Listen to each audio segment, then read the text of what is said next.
Welcome, everybody out there to the internet. Oh, you're already on the internet. I don't need to welcome you. Thank you for joining us. This is episode 73 of Sis and Big Pop's Culture. Woo! As always, I am Big Pop's Todd Turner Mosaic Fan Art. And I am Sis, aka Hannah Jo, and together we're an adult daughter and father duo. We dive into all things geek, nerd, and fandom. Every episode is family friendly.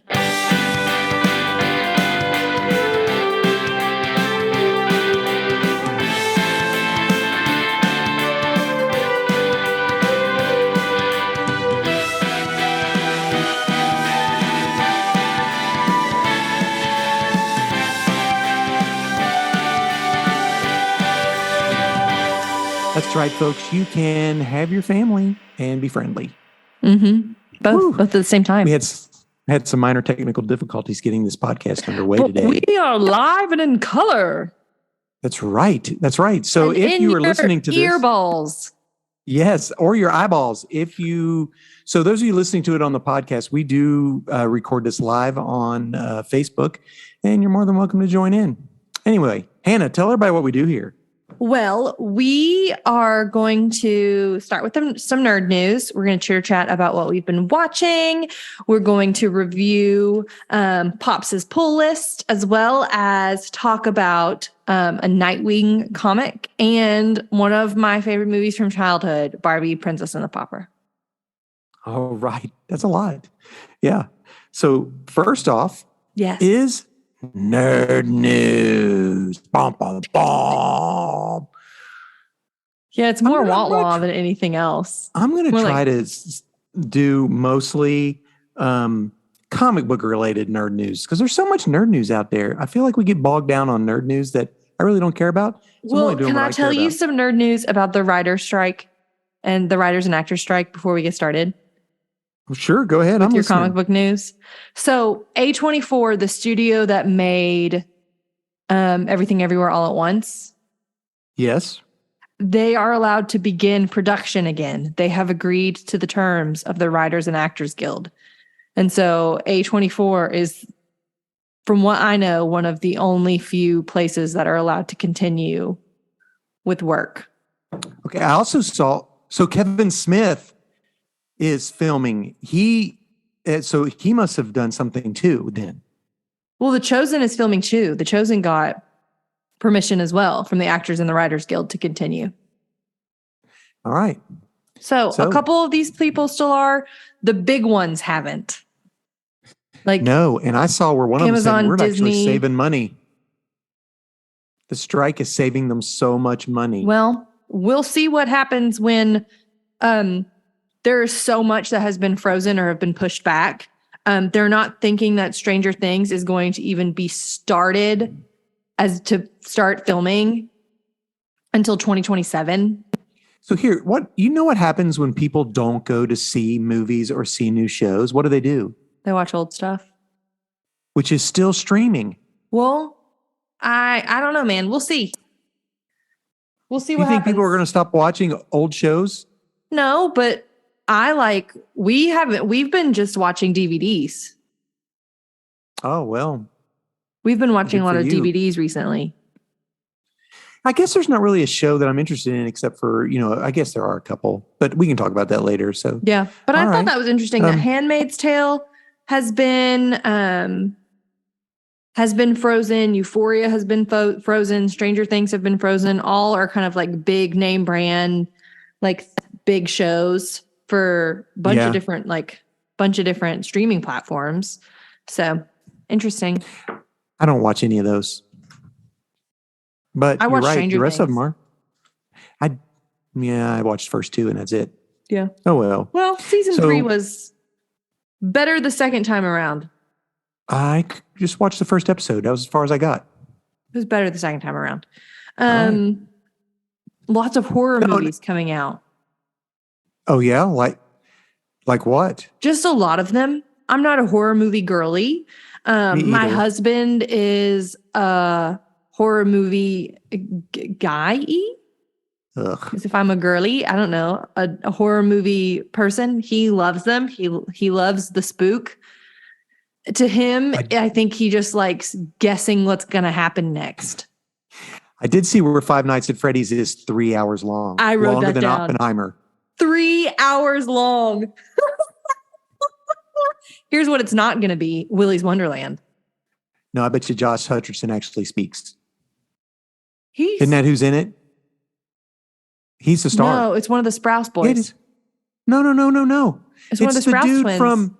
No, I'm from Tribute. I volunteer for Tribute. It's him from Kentucky. I am pretty sure it's one of the Sprouse.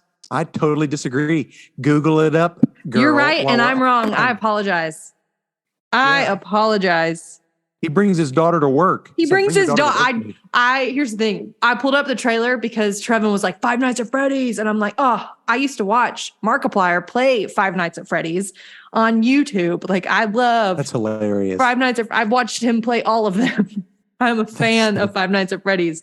I would not play the game myself, but I enjoy watching other people play the game. Gotcha. But he walks in with his daughter, and I'm like, turn it off. I'm out. I'm not watching this trailer. I'm not watching this poor sweet child. I'm not watching it. Is she going to be the only one who walks away from it? I hope not. I know. You can win. Like, there are people that have won the game. Like, you can. Oh, I don't know. So I just know it's, bad Chuck E. Cheese. And it's 5 nights. So he's going to make it at least to the 5th night. Oh, absolutely. Yeah. So you go 3 hours long. It'll be like Lord of the Rings, but Five Nights at Freddy's. Yeah. Those are all, that's all of my news. Okay. Well, I've got a couple things. Deadpool 3, The Villain.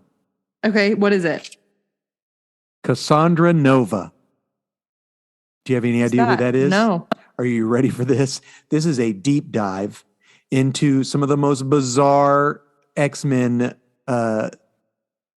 lore there is. Okay. So they introduced this character called Cassandra Nova, who is Professor X's twin that he strangles in the womb. Because he's a sentient being who can do that when he probably was. So the daughter, his sister gets reabsorbed. Oh no. And then waits till the perfect time to split off from him and become another. And her deal is she kills mutants or whatever. No. Yeah. So hate it. Yeah. It's played by some girl who I don't even know who it is. Oh, it's Emma Corrin. She was Princess Di in The Crown. Oh yeah. She was great as Princess Di in The Crown. So good. Yeah. So this Wait, the young one or the older, the young Di or old Di? Young woman. She's young. Yeah. Okay. She's very young. So I'm just doing all this comic book news. How about this one? We had talked before that Adam Driver was going to be Mr. Fantastic and Margot Robbie was going to be Sue Storm. Well, neither of those are true. Well, the girl from, again, another lady from The Crown. She played Princess Margaret in The Crown. Uh-huh. Her name is Vanessa Kirby. She is Sue Storm. And they say they've casted everyone.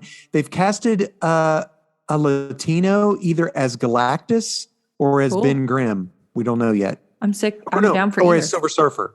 Okay. Or as Silver Surfer. Right on. So, yeah, thought that was cool.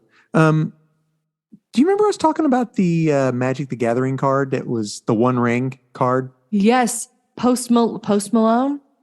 Yes. Post Malone bought it for $2.6 million. Good for the man that sold that card, honestly. Honestly. And here's the deal. So Post Malone is a huge Magic the Gathering. He plays it like he's big. He collects it. And the guy's ridiculously rich. So, $2.6 million? $2.6 million. That's the estimate. The total hasn't been released and won't be released, but that's what everyone is saying. It was $2.6 million. Well, that man, he gonna be in a new tax bracket. Yes, he is. Heck yeah, he is.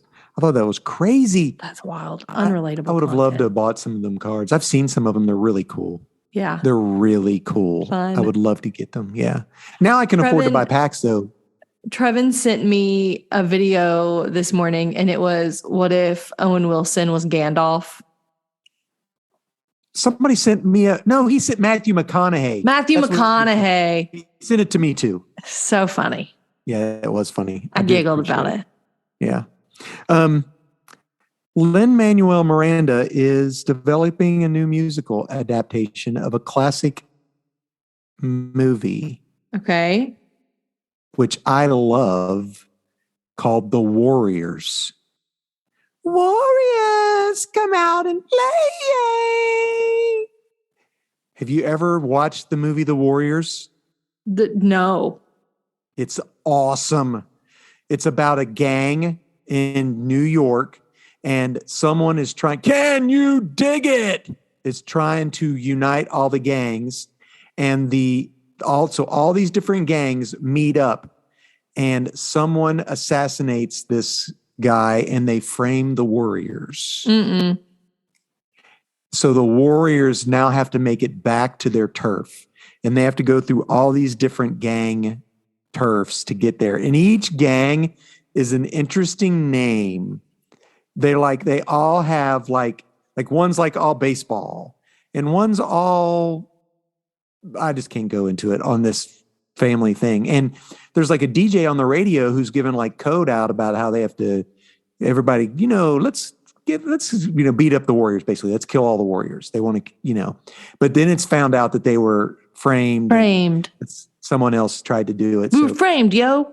But it's going to be a musical. This feels very West Side Story-esque. Oh no, this is we should watch the movie and talk about it. Okay. Am I going to think it's sad? No, it's not sad. Interesting thing is that PD says he knows that movie, so he is really excited that. Hey, yeah. If PD knows the movie, we have to watch it. I know. I love it. Nathan owns it, I'm sure. Hey, we'll get him to bring it on vacation. Yeah. All I can think about is this TV show that I told you about very 2 years ago. What? That was made by the creators of Adventure Time. Bravest Warriors. Oh yeah, Bravest Warriors. Yeah. No, that's You not said the anything Warriors. like it. And That's hilarious. then in my head it went, Bravest Warriors. That's so funny. Yeah. I have one more vaguely comic book related news. Pop off. What is it? This has to do with Hulk Hogan. So Okay. listen to this. I did not know this. So Hulk Hogan, when he first started becoming known as Hulk Hogan in the early 80s, was sued by Marvel. Said you having can't the name use Hulk? You can't use Hulk in your name. That's copyright infringement, blah, blah, blah. So they reached a deal with him where they would get 1/10% of everything he earned for 20 years. 1/10 of 1%. 1%. Yeah. Yeah. So 1/10%, right? 1/10%. That's what 1%. 0.1% of everything he earned. Okay.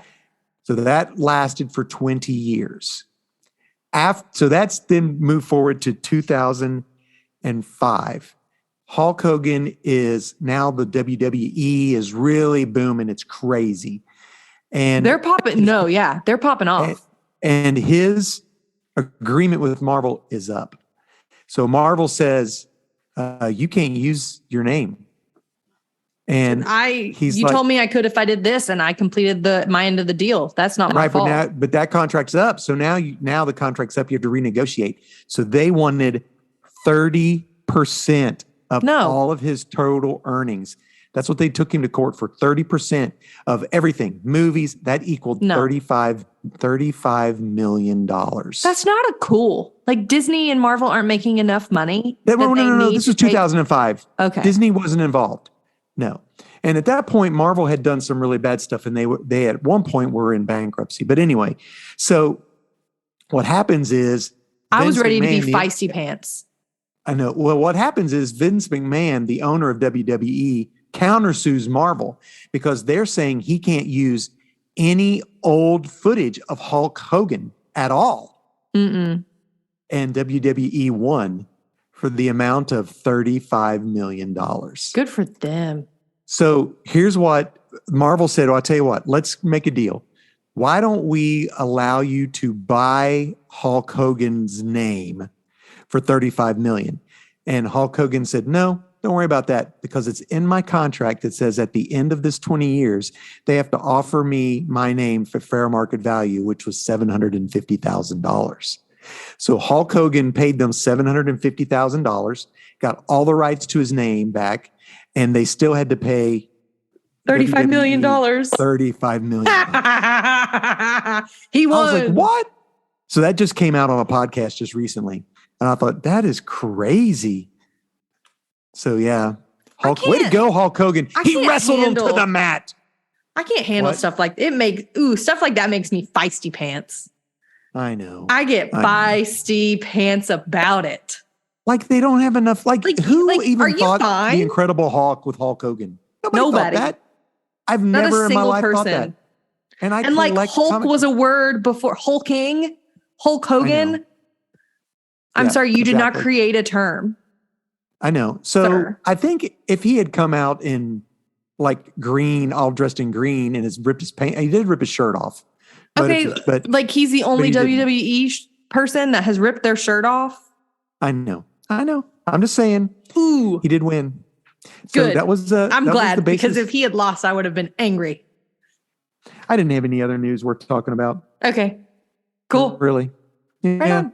I just thought that was interesting. Cassandra Nova. I would be interested to see where that goes. I'm glad that we don't have Adam Driver as Mr. Fantastic. Reed Richards. So anyway, that's funny.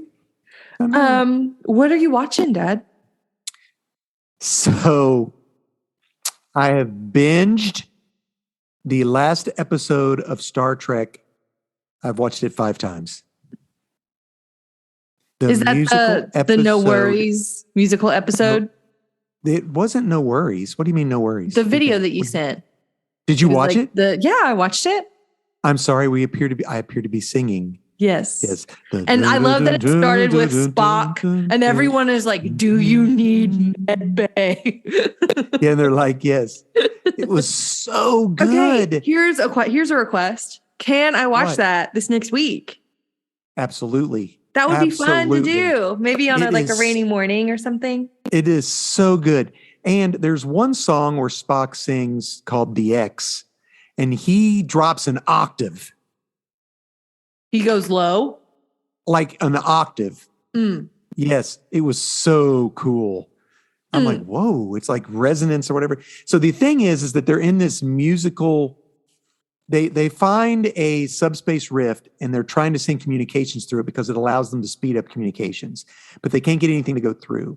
So the girl, the engineer who is played by, have fun storming the castle. Yes.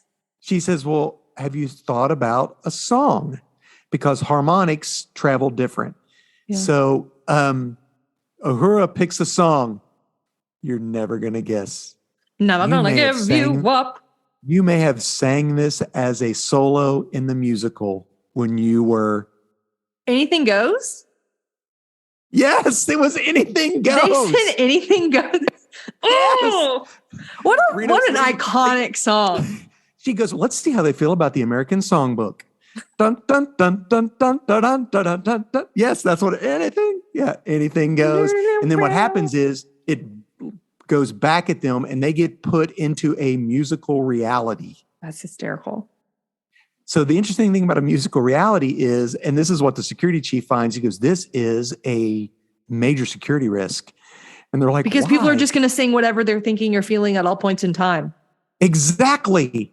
They start like they there's just one start part singing about sadness or about this awful thing that we could all potentially die. Yes. So the captain is the captain, Captain Pike is in a relationship with another captain, and she calls in and she's like, we need to have a private conversation. And he goes, a private conversation. And then they start singing back and forth. He goes, why are we doing this here in front of all these people? They just start pouring all their guts out and everybody's listening. And finally the security officer turns it off and he goes, what just happened? She goes, I told you this is a security risk. That's hysterical. That's hysterical. Okay. The best is that 2 Klingon ships are coming to blow it up because it is dishonored them. Because they're singing. Yeah. So at the end, they have to do this grand finale basically to shut it. And they're like, we need more voices. And he says, hail the Klingons. And he goes, we're going to destroy. And he goes, oh. And then they start singing, why you have to do this? Why don't know? It's like a boy band. The Klingons are dancing and singing. And they're like, it is so funny. Everything. So See, good. that's like the campy Star Wars vibes that are just so good and like next gen. But here's the deal, though. It has serious repercussions because at this point, Spock is in a relationship with Nurse Chapel. Oh, okay. And she basically says, no, I'm going off on this thing. We're not going to be together. And he sings this song called The X, I'm the X. And he's like, I thought that I could have, basically work my emotions and feel this way, but I need to be just strictly logical. And from this point on, I assume he becomes the Spock we come to know. So, man. Yeah, so that's pretty much it. You've watched that so many times. I did finish Marvel's Secret Invasion, and it was a letdown, I would say. It was not great. I think it could have been much better. I mean, it's just basically Nick Fury, and now you've got a Super Skrull that has powers of all the superheroes. She's supposed to be good, but I mean, is she ? It just wasn't great. This could have been. It could have been sick. Thing. And that's why I didn't watch it. I was worried it was just going to be garbage. It's not garbage. But it was well acted and it was good. But the story was just poor. Not that great. Well, you can have great actors and it still be lame because the story is lame. Yeah. So, and like I said, I give up on the Foundation. I didn't even watch it. So that's it. What about you? What are you doing? I'm writing down what I've been watching so that I remember it all. Okay. So I told you that I switched to podcasts for my commute. And then I switched to audiobooks because I got tired of hearing the same person's opinion over and over again. I know what your opinion is. I don't want to hear about it anymore. And so I decided to listen to audiobooks. And so I listened to the audiobook, the narrative book that I told you about. Princess Bride. Starless Sea. I listened to like a fiction book. Okay. And then I decided I liked podcasts for the nonfiction component. Maybe I should listen to nonfiction books. So I listened first to A Year of Less, where a woman decides to do a year-long shopping ban where she can only buy consumables for herself or replace items that break in her home. So she ended up giving 70% of her belongings away and saved over 50% of her income every month. Wow. Through this like year of less. So that was very interesting just to like hear this person's year experiment of doing that. And then this is what I told you about a couple weekends ago. Okay, go ahead. Now you tell me. Yeah. I listened to As You Wish, Inconceivable Tales from the Making of the Princess Bride by Carrie, I need to listen to this. Oh my goodness. It was so cool. It was it was like an autobiography of like different stories from the making of the Princess Bride. And then it had excerpts in the book that were written by other people that were a part of the book. So other actors, actresses, Billy Crystal, Robin Wright, the director, Rob Reiner, Mandy Patinkin, all of these different people, even the guy who wrote the book, William Morgenstern. I have no idea. I don't know. I don't know. Anyways, so all of these people did it, and it was such a cool book. It was so fun to listen to. It was so interesting. I learned a lot. He broke his big toe on set driving Andre the Giant's ATV. Oh, nice. Because Andre the Giant. Andre drank a lot. Yeah, he talked about how Andre, when he went, he told a story about how when he and Andre went celebrating in New York City the day after it was aired, the film was aired. Oh, yeah. That there was a person that was following them around. And he was like, oh, yeah, anytime that I hang out around New York City, they have an undercover cop follow me around to make sure everything's okay.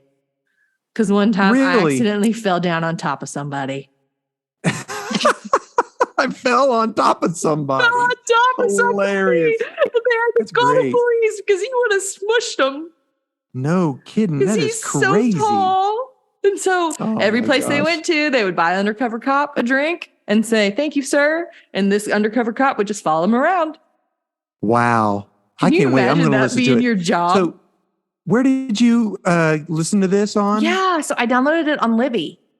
Okay, so for free from your Yeah. local library. I listened to it for free. The book that I'm listening to, I listened to Chasing Vines by Beth Moore. I downloaded a book by Marie Kondo about like getting rid of some of your stuff, because we live in a tiny little house and I might need to purge some things. And I got a book that just looked cute about Danish. Like the little food?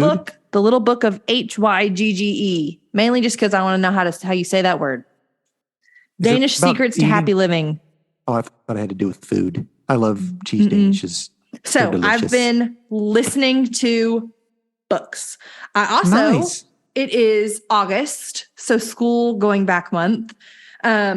My dear sweet husband has a couple TV shows that he likes to watch and that honestly I really enjoy, so I'm not complaining, that we watch at certain times during the year. So like fall equals dad listening to The Hobbit on CD. All the time. Yeah. Fall equals watching Over the Garden Wall in one sitting. Yeah. Is that what you guys are doing? August back to school is Gravity Falls. Gravity Falls. That's right. Yeah. So we are one season into Were you Gravity watching that Falls. We have it on DVD. Okay. So we watch Is the it DVDs. available on any I think streaming it's service? on Disney Plus. Okay. Not 100% sure. Not 100% Okay. sure. It's phenomenal. It's so fun. We are rewatching it. This is our third time rewatching it. And just knowing what we know, like we know the overarching plot line at this point, and there are just so many clues everywhere. And it's just so interesting to watch it again. And I watched Trevin play a really quick game that he loves that has beautiful visuals and like music called Ori and the Blind Forest. And it's on the Switch if anybody wants a fun game to play. It took him 5 hours to play it. Oh, okay. So not a very long game, but it was awesome. It was beautiful to watch. The story is very, very tender. Okay. I've done that and watched the Reds lose. They've lost they were doing great and now they've lost. So I watched the Sounds lose. That's a bummer. But we watched the Sounds lose, and then we went to a restaurant and we asked them, they didn't have menus. This is one thing that maybe this makes me old. I'm sad that we don't get menus anymore. We just get little QR codes. We QR have to scan codes on that our you have to scan. phones. I'd like a menu, please. Yeah. Anyways, I'm grown. You need to go to that new fancy restaurant we went to in Lexington. It was delicious. We went to this restaurant. I'm down. I like a fancy, delicious restaurant. We went to this restaurant after the ball game, and they have two menus. They have a late night menu and a dinner menu. And we're sitting there and we're like, well, I wonder which menu we're supposed to be eating out of. And then our waiter finally came and we asked, when does the late night menu start? And the guy looked at us and went, 11? It was 8:30. We were asking a man when the late night menu started at 8:30 p.m. And we all looked at each other like, oh no. Oh no. Yeah, but you didn't have to throw attitude at you. 11 p.m. We're like, oh no, it's 8:38. Yeah, that's crazy. Yeah, but I don't know. Yeah, this makes, I guess. Well, it is Nashville. They do stay open late. Yeah. All right. Oh, well. Yeah. But that's it. Funny. All right. Pull list? Let's do pull list. Yeah. Explain to everybody what this is, Anna. Okay. So Pops is going to share with us his pull list. A pull list, if you were a comic book collector, is the list that you give your local comic book shop of the books that you are reading and collecting. That way they can pull those books from their inventory and save them for you. That way you do not get holes in your collecting. So they have a nice little stack prepared for you. What Dad does for us is he gets He curates a pull list for us, dear sweet friends. He is There you going go. to, you do. He's going to do, share with yeah. us a DC book, a Marvel book, an independent book. So a smaller, I have some independent books right here. Image is an independent book. Boom Studios, IDW, Boom Studios Dark is an Horse, independent book. They got all sorts of different- Dynamite. hmm I told Trevin that we talked about something epic and the seasons have teeth, and then he started collecting them for me. And so I have my own little stack. So good. I'm excited to read I'll talk them. about that when we get there. Yeah. Sick. Okay, so he's going to share with us Independence, and then he's going to share with us a new number one. So if you want to start collecting and don't know where to start, then you can go into your local comic book shop and request this one specific book. That way you're not going to have any holes and you'll get the full story. And he's going to share with us his book of the week. It's funny you showed, Hannah put up a picture of something epic. I actually was asked by a friend of mine who does another podcast for comics what my top 10 books of the summer was, Ooh, individual fun. issues, and Something Epic issue 3 was one of them. So Really? I have, Mhm. how many is Something Epic going to be, do you think? 3. Oh, how many? I don't know. It's so good. I'm trying so to anyway. see if I should just ask Trevin to just stop collecting it. But if it's your favorite book of the summer, Are you then reading it? No. Oh, you should start at the first one. I have all of them that have They're come out rich. yet. I was waiting for the seasons have teeth to get to 4 because I figured done it now. would just be 4 books Yeah. because I it wanted is. to read them all at the same time. And So, I was going to do did that you for something finish 'em? epic too. No, because I just Okay. realized that I had all 4. all right. Well, let me tell you what I've got here. So Okay. I'll just go straight with my my book. My DC book is The Adventures of Superman John Kent, issue 6. That's a lot of words, but this is basically the Superman book following Superman's son, John. And he has been trapped Issue in the 6? injustice, issue 6. And I think this might be the end of the series. I think they're going to restart it as something else. But anyway, I like this because one of my favorite authors writes this is Tom Taylor, which is the same guy who wrote the Nightwing book we're going to talk about. Oh, fun. That was a fun Yeah, book. but this is the Injustice. So if anybody has played the Injustice video game, that's where Superman goes crazy because the Joker kills Lois Lane, and then that's and matter of fact, at the very end of the Snyder Cut, there's a hint that that's the Injustice. Superman. That Superman's gone crazy anyway. Yeah. So this is John, the son of Superman, is in that world, in that multiverse, and he confronts Superman at the end. And Dun, dun. it's really good. He gets, I don't want to spoil it because it's a very good run of 6 issues. It's worth reading and pick it up in Okay, trade right when on. it comes out. Exciting. Yeah. So I liked it. My independent book is an Image book called Firepower. I've been collecting this for a while. This is issue 25. It just came out. They had taken a little break and it came out. It's a double-sized issue. Ooh, is it big? Issue, Big it's and thick? It's big and thick. And it's the end/start of a new direction. So this is by Robert Kirkman, the guy who created Walking Dead and Invincible. Bougie. Yeah. And Both of those are famous. Drawn by the guy, Chris Samney, who created and did Jonna and the Impossible And the Monsters. Impossible Monsters. You love Impossible that Monsters. book. I really love that. So the art's really good. And this follows a family of martial art. A dad's a martial art who has the fire power in his fist. And it's been passed on to his children. And basically they're fighting this evil that has been released onto the world. And this is sort of a regrouping. We lost. We've got to regroup and fight. And this evil creature is gone and is destroying Chicago. And so it's a good place to pick up to start. Okay. And it's a good finish if you wanted to end. So it's interesting. Interesting. Yeah, so Chicago. Chicago's been destroyed by a giant dragon. So Man, at least it's not San Francisco. They can't I catch know a San break. Francisco, they cannot catch a break ever. Can't catch a break. We should do that. Just our top 10 list of movies where San Francisco. San Francisco can't catch a break. I mean, even I know in my X-Men first 3, one. I know my first one. What? San Andreas. What? San Andreas. That's pretty bad.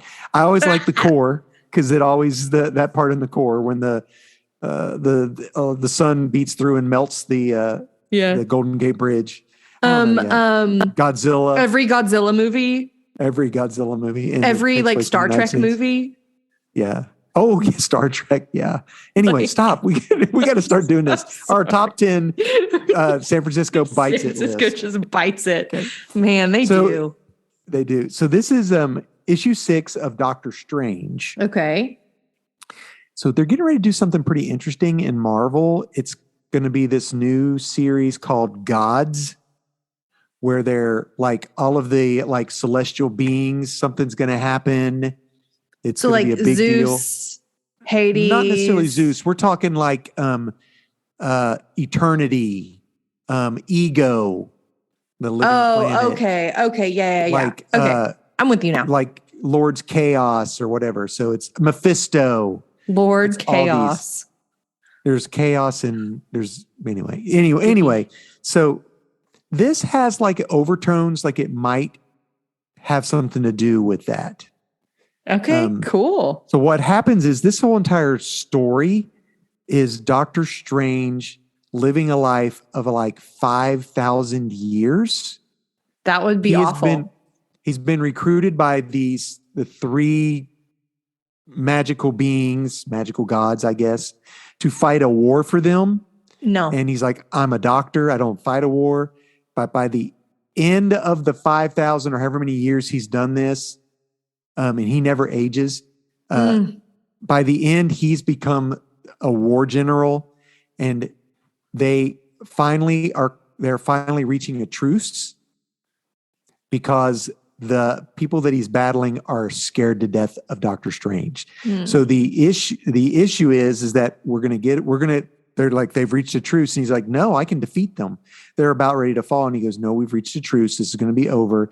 And part of the deal is that you have to die. That's the whole entire truce. But what we're going to do is we're going to take General Strange and separate him from Doctor Strange, and you will never remember any of this. And they General send him Strange back. And they send him back without his knowledge, with nothing. So he goes, basically, he never left. But he has this thing that he has had with him all this time that keeps that general inside the whole time.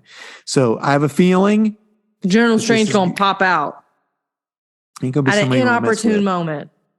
He ain't going to want to mess with him because this guy has seen the horrors of war for 5,000 years. He's fought. 5,000 years. Yeah, I'm pretty sure that's how far along it was. I would be praying for heaven. That's all I have. Yeah, because he used to tell him, call me a doctor, call me a doctor. I'm a doctor. I'm not a general. And what do you do with a general when they stop being a general? Oh my gosh, that's a great one. What do you do with a general? The War of the Seven Spheres, year 5,000. Oh, no. Mm-hmm. No, ma'am. That's how many years he's fought. No, sir. Pass. So, yeah, so interesting. A lot of comics have had some spiritual overtones in them lately. It's a lot of them for the bad, which have been interesting. I've liked to just see. Yeah, but I'm like, why do you think that? Why do people think that? I wonder if like in the last issue of the Hulk, there was an issue where they were in a church and it was creepy. And I was like, was the person hurt by church, or was this is what the person thinks church is? I don't know Did the answer. They grow up with this thought? Yeah, I would love for that. But anyway, that brings me to my new number 1. Okay. So this is an image book. It's called The Sacrificers. How do I spell that? Sacrifice, ERS or RS. Right on. This is by a guy who writes called Rick Remender, and his books can get pretty wild. Like vinyl wild? Or you can do anything. Anything goes in his book. Right on. Okay, this is set in an alien world, and in the back of the book he talked about how he loves David Lynch, who did Twin Peaks, and how his stories he puts them out there, and then you have to figure out what he's talking about. So, but the underlining theme of this is these people give up one of their children every year as a sacrifice. And it's interesting. I'm to vehemently see, shaking my head no. I know. And or not necessarily a child. They give up someone in their family as a sacrifice. We don't know to what. We do know that there is a overlord, over king, or something that I don't know. Still totally confused by the whole thing. But the art is gorgeous, and I just want to see how this plays out and what this guy thinks about if there's like religious overtones. And I'm going to continue to follow it. If What? there was, okay, so I just Googled it because I want to make sure I told you correctly. A book called Unwind by Neil Shusterman came out in 2007. I read it when I was in high school. And it is, you can be sent, it's like organ donation to the nth degree. You can send an entire person to be unwound. Oh, nice. All right. And that's, I remember that. I remember you reading that. I talked to you about that book because I had a lot of thoughts and questions about it. And there is a radical religious group in that book where they literally they have 10 children and they send one of their child as a tithe to the unwind. We were going to do that with you guys, but we didn't. Bonkers. I don't know. So that's like, I have want to know why people. About it. Yeah, exactly. There's a lot to dive into there, and I want to see where this goes. Yeah. So, but that brings me to my book of the week. Heavy, right? Book of the week. This is really good. It's called the book of the week. This is a DC Black Label book, which means it may not mean anything, and it's oversized, so it's a big boy. Not meaning thick, but actually wide, bigger than most. And it's called Superman: The Last Days of Lex Luthor. It's written by Mark Waid and drawn by Brian Hitch, who are classic. They've done a lot. Mark Waid's a big comic book guy. And so what happens is Lex Luthor is dying, and he basically sets Superman up to where he has to help Lex Luthor find a cure for Lex Luthor. No. And because you have to, because you're Superman, even though no matter what I've done, he's trying to persuade public opinion on this is the guy that you hold up as a hero, and he's going to help save the worst person in the world. So, and he does it all. He sets Superman up for it all on streaming live, blah, blah, blah. That makes me so mad because he has to help save you, but he can't save every single person on the face of the planet, but he has to come save you. So he's going to try to help save Lex Luthor. But the cool thing about it is it's back and forth between their Lex Luthor Lex and Clark as kids growing up in Smallville. They retconned that a long time ago where they, like in Smallville, the show. No, it's not. I mean, it's pretty interesting.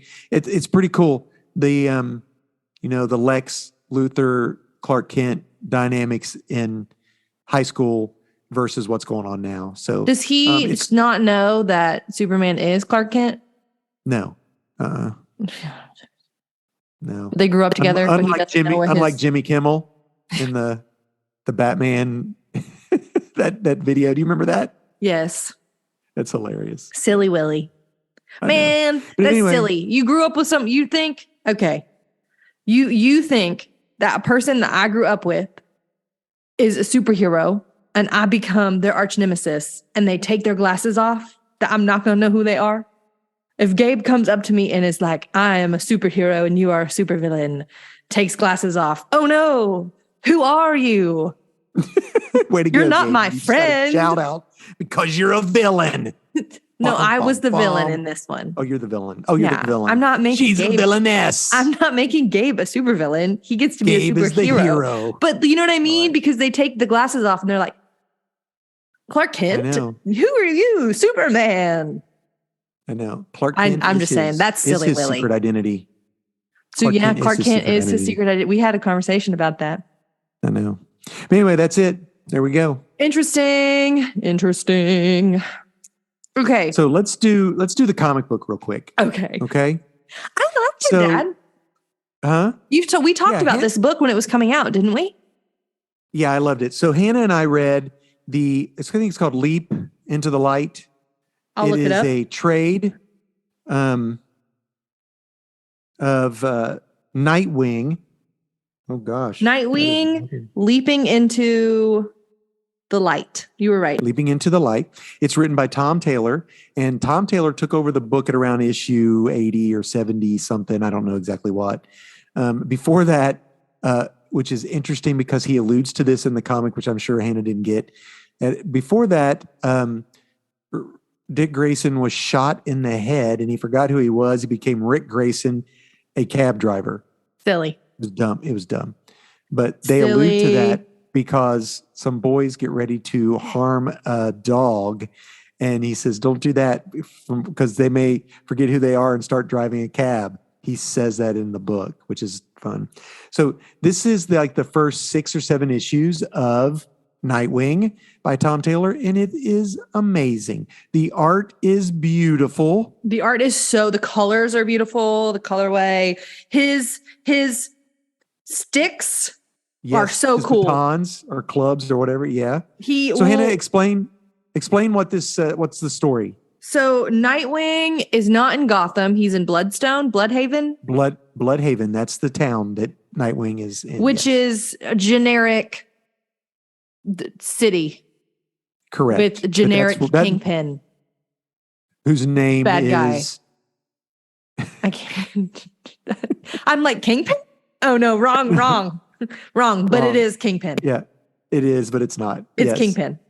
Sorry, Kingpin. DC. I don't know what his name is. It's like Colossal. It's like a name for a big guy. Not. Hold on. I knew it until you mentioned it.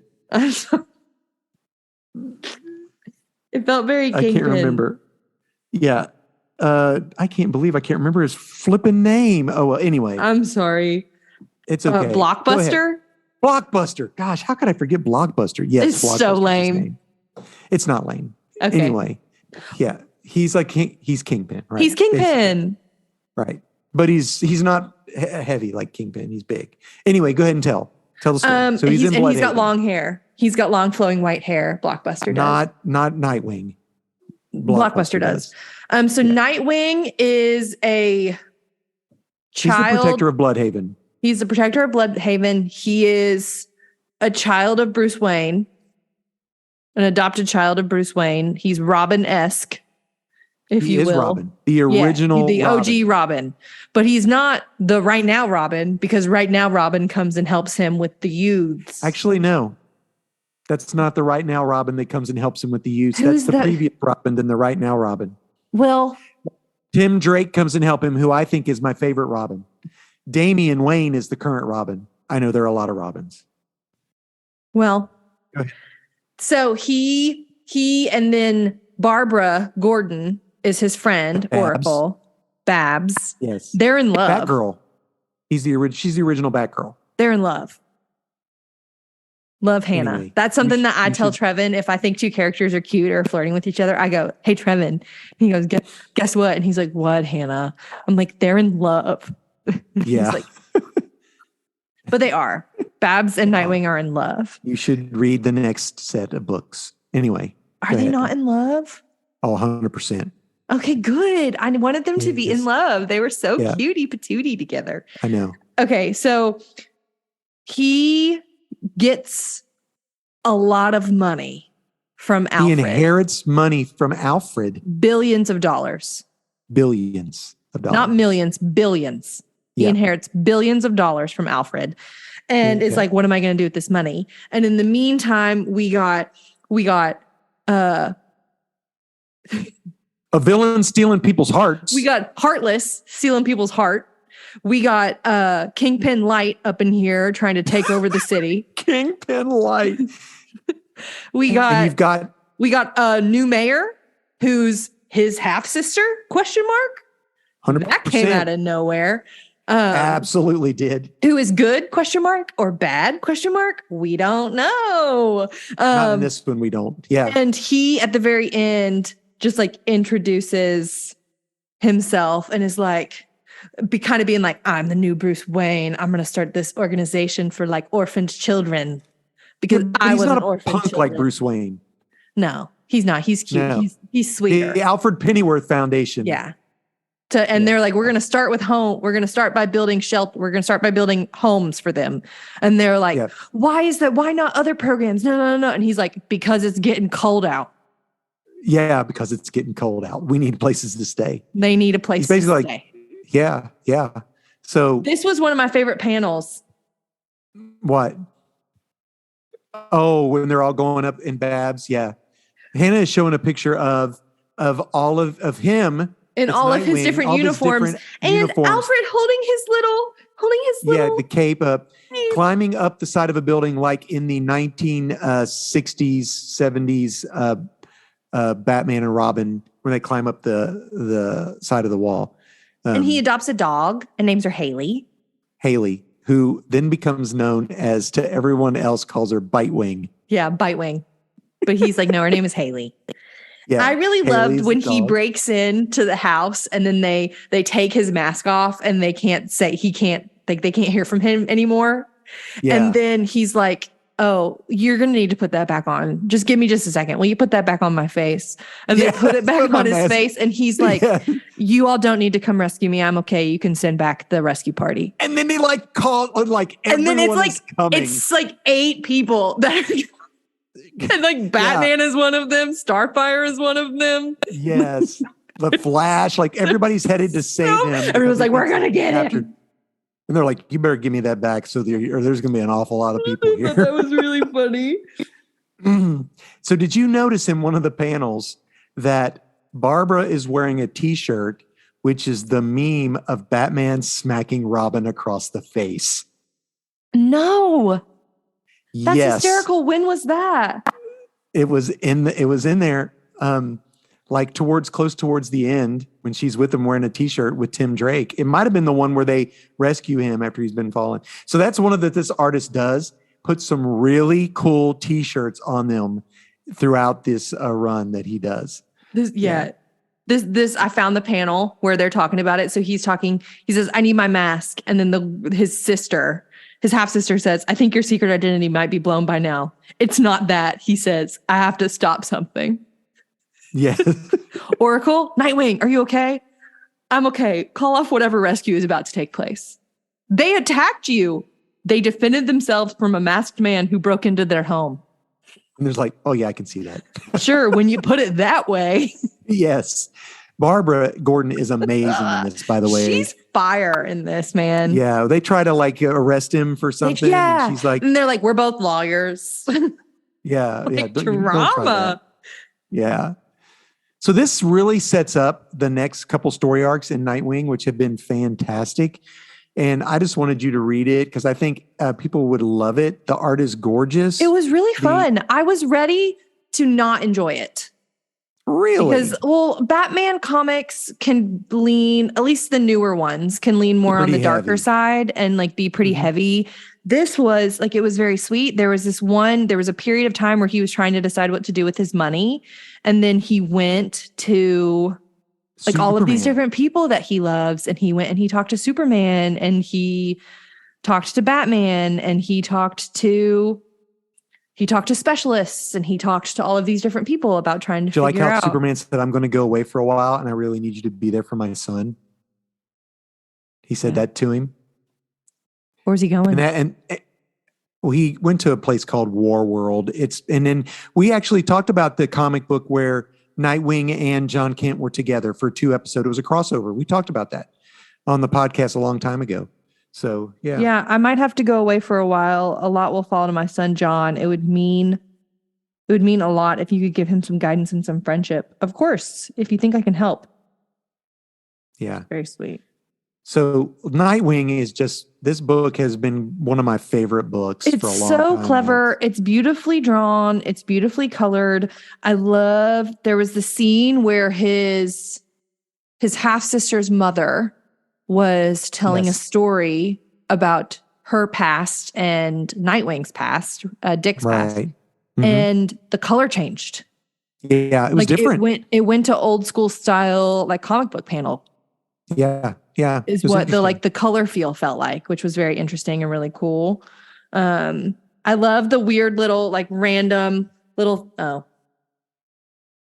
Yeah, the little people can't things like see. this, where they just Just a show like box. 4 little panels of him doing like something that happened Yes. 4 or 5 different times. And it Mhm. was just like him using Very like clever. a batarang or like things like Yes. that. It was just really clever and just like fun, Yeah. like kitschy and funny. Very clever. Very pretty to look at. Yes. The colorway is very beautiful. It was just fun. All right. It was So a listen, fun if you read. guys want to read this right now, it's currently for free on the Kindle app. Kindle If you Unlimited. have Amazon Prime. Huh? I'd have Kindle Unlimited to download it. Oh, I didn't. Is it for free on Prime too? Maybe it just doesn't show me that anymore because I have Kindle Unlimited. And so all of the things that are available in Prime are available for Kindle Unlimited as well. No, it was free. It was Sick. free for me. Good. I'm On glad. Kindle, on Amazon Prime through the Kindle app. And I would suggest you guys go back and read it. And then continue reading it because it gets even better. It was really fun. Yeah, it's really good. Fun So, cast of characters. I think it would be cool, and I don't know if they do this. I think it would be cool if they had every single like one of Bat children help him at some point.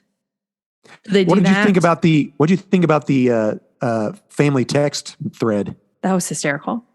Yes, every Hysterical. Bat person is on there, and Cassie loves emojis. It made me think of when we read the webtoon comic. Yeah, very similar to that. It has Same vibes. but that's more of PG. That's more of like Yeah. G to PG. This I would say is more PG to PG-13. PG-13. Yeah, I agree. So pick it up, guys. And It was fun. now, before we run out of time, we're going to talk about the best Barbie movie ever made. Yes. And we're not Hashtag talking fact. about that is going to make $1 billion. Not that one, because that's what they're saying is going to make $1 billion.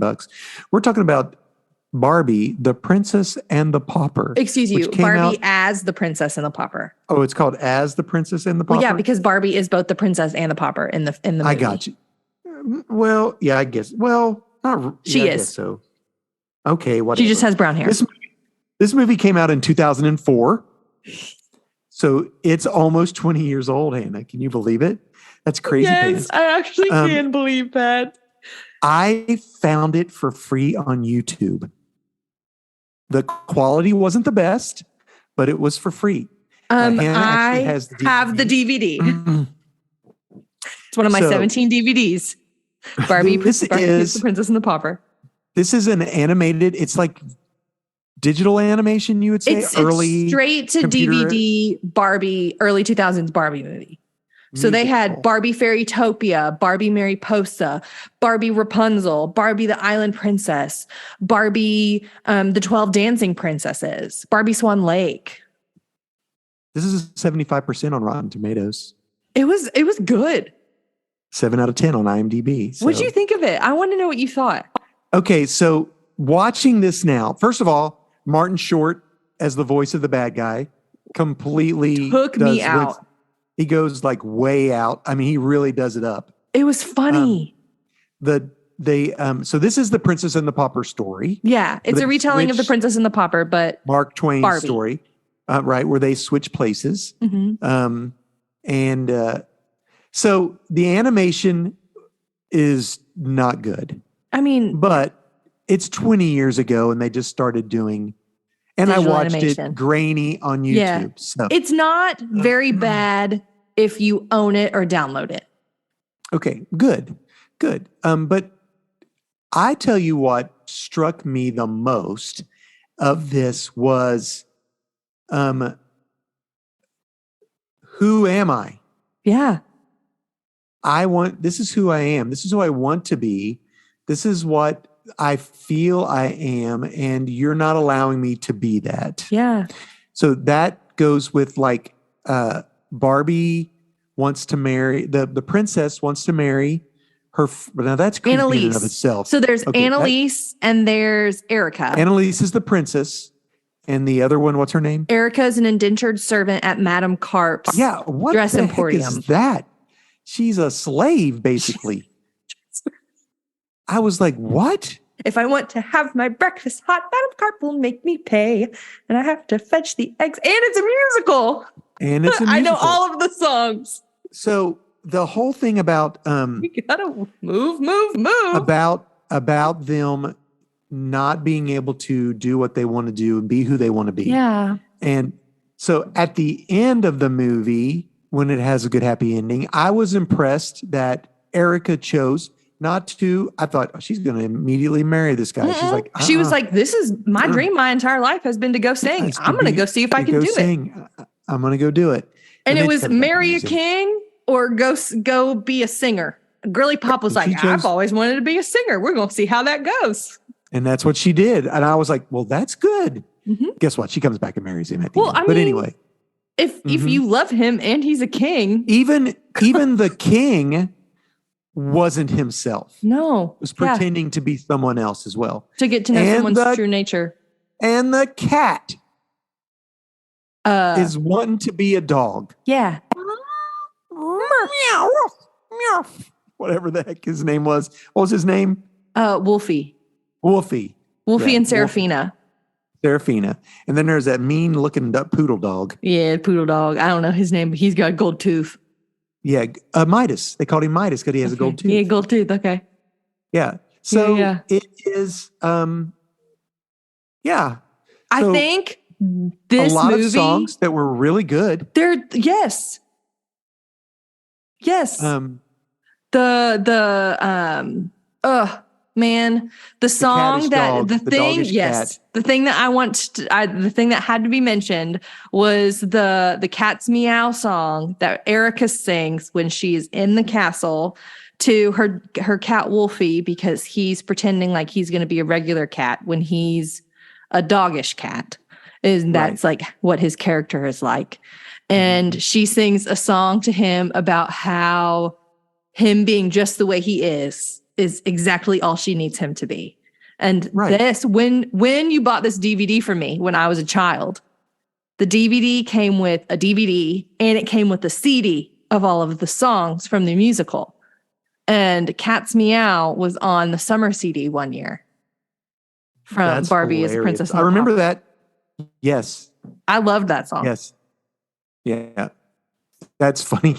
I mean, so yeah. And okay. So here's a couple things that creeped me out about the movie now that I'm watching it as an adult. First of all, the king is creeping into her bedroom. Did you catch that? Yeah, that's completely wrong. He noticed that she was indisposed and left. Was she in the tub? I mean, at that point, she was dressed playing fetch with the dog. Okay. To me, all I was like, "Don't go in there. She ain't got her wig on." Yeah, got her That's what wig on. got That's me funny. when I was a kid. I was like, and I was like, "No." Okay, and then the next part is the princess falling in love with the person that who's been teaching her. Like, I'm hot for teacher. I think they're the same age. They look like they're the same age. They do look the same age. But why is somebody the same age being you her everything? tutor? I don't know, Dad. Anyway, those are things that were weird. The two goofy henchmen were hysterical. They were terrible. Did you get on the YouTube? Did you get the like bloopers at the end? Oh yes, that was funny. Isn't that funny? Actually, the blooper, they did do bloopers. Do you remember when they started doing that with the the animated? And I was like, they're real people. Yeah, they were animated, but it was so funny. Yeah. And those guys like ran past their mark on the scene, and he's like, "Oh, I'm sorry." So funny. Why is this movie so? Why is this the best Barbie movie of all time? I think that the music is very beautiful. And I was talking to you about like the main problem I was having with like the Margot Robbie Barbie movie that just came out. And I think this is the reason this movie really illustrates why. Like so much of this movie was about the two Barbies in it, Erica and Annalise, coming up with their own solutions to problems and being there for their friends and figuring out what they wanted to do and going and doing it and like figuring out solutions to problems that required creative thinking, whether that's and they did. Yeah, absolutely. Like cat ghost to geodes. Like there was a lot that was going on there, and it was about like stepping into like your own like independence and power through that. Right. She was the one who knew that it was iron, that it was fool's gold. Yeah. Iron pyrite. Mm-hmm. Yeah. But anyway, keep going. Yeah. And I think that's very beautiful. I think that that's a wonderful thing for girls to learn, that they can. So, but the new Barbie movie? The new Barbie movie to me was, to have power is to make other people subordinate to you. Oh, well, okay. And I think it was supposed to be like a clever, like, satire on current culture. And it just made me sad. Well, I mean, it was Greta Gerwig, right? So yeah, it just made me, because that's not what the Barbie I grew up watching in movies did. And it made me sad. I understand. I got you. But this movie is the best Barbie movie, and you should go watch it. I wept uncontrollably 5 separate times. Just because it's a sweet movie to me. I watched it when I was 9, 10, 11, 12, which is such like a pivotal time of like young women and girls like figuring out what they like and who they are and how they're going to act, and are people going to like me, and do I like me, and stuff like that. So it was a very sweet movie for me in my childhood. And it's good. And I think any young child would have fun with it. I mean they do. It's not scary. There's some minor, very minor, like kidnapping and stuff. Yeah, but no one was ever. No one was ever at harm. Doofuses. Yeah, two doofuses. Right. They were. Yeah, well, they thought they were going to be in harm. They put them in the cave. Yeah, the mine. But then Barbie was like, "Wait a minute, the water will float us up." Yeah, Barbie, what the smart Barbie? Yeah. Well, that's what I'm saying. Coming up with clever solutions. Yeah. And Erica singing and escaping from prison. Yes. Yeah. Lulling the guy to sleep. Yeah. Escaping from prison. Then taking his keys, escaping from prison. A thing that is very funny, and that is very funny, is were you, and that was like true about like people that grew up in like the early 2000s. If you were sisters, were you the purple sister or were you the pink sister? What are you talking about? That's like a joke. Like, were you the person that got the purple stuff? So you were were you the person that got the pink stuff? I was the pink and Miriam was the purple. We literally had pink and purple sheets at one point, and then it changed to yellow and green. And Erica and Annalise, one is pink and one is blue/purple. Well, I didn't realize that. Which I don't is know. I guess very, very funny. That's funny. Because they wear the same colors. And I literally was like, purple. There's the purple girl. That's so funny. That's great. I enjoyed it. I thought it was fun. Did you really? Yeah, it was fun. I put it on while I was working on some mosaics, and I sang along with some of the songs. I had to rewind a couple parts. I thought there's some really famous voice actors that did voice these. Most of them are Canadian voice actors, but like the guy who was Goku off of Dragon Balls, I think. Really? Is one of them, and of course Martin Short. You can definitely tell it's him. You can. He really plays it up. I was just looking at the cast to see if, because I was curious if the same person played Annalise and Erica. They weren't, because their voices were very similar, but right. I wanted to know if they were played by the same person. And then I saw Martin Short's face, and I was like, Martin Short. And then I looked at it, and it was Prevenger. Prevenger is the bad guy. The bad guy, the villain of who the has thing. One of the most iconic villain songs in any Barbie movie. Like, let's be real. What did he say? What's he say? It's a momentary setback. Oh yes, momentary loss. How could I refuse? When he started singing, I automatically went to Prince of Egypt. Honestly, I deliver did. us. Yeah, but Ra. I don't know any other names. That's the only one I know. Name is Ra. By the power of Ra. So anyway, we give it 5 2004s. Yes. Barbies. 5 headless Kens. 5 headless Kens. Dad. The girls had a Ken doll that didn't have a head. Barbie would never. Ken. We had a doll that hair was a Ken doll whose hair was literally hair. And we called him Harrison because we hated him. Harrison. Because he had actual hair. That's and we thought he was so ugly. We'll give it 5 Harrisons. Yeah, but it was a good movie, so don't give it bad. No, yeah, you're right. Ooh, 5 matching pairs of Barbie shoes. I was getting ready to say Barbie shoes. I really was. Matching There you go. pairs. Because Matching pairs. yeah, we all know we ain't got any of them. No, because they're it's a all like treasure. 2 different shoes. You just dig for them. I found a pair. It's like, that's not fool's gold right there. That's the real thing. That's the real thing. Bonafide. All right. Well, guys, thank you for hanging with us. Yes. And touching a little bit of our Hannah's childhood and nostalgia. We really suggest you go watch it, rent it, or just watch it on YouTube. Your kids would love it. The little ones, especially young girls.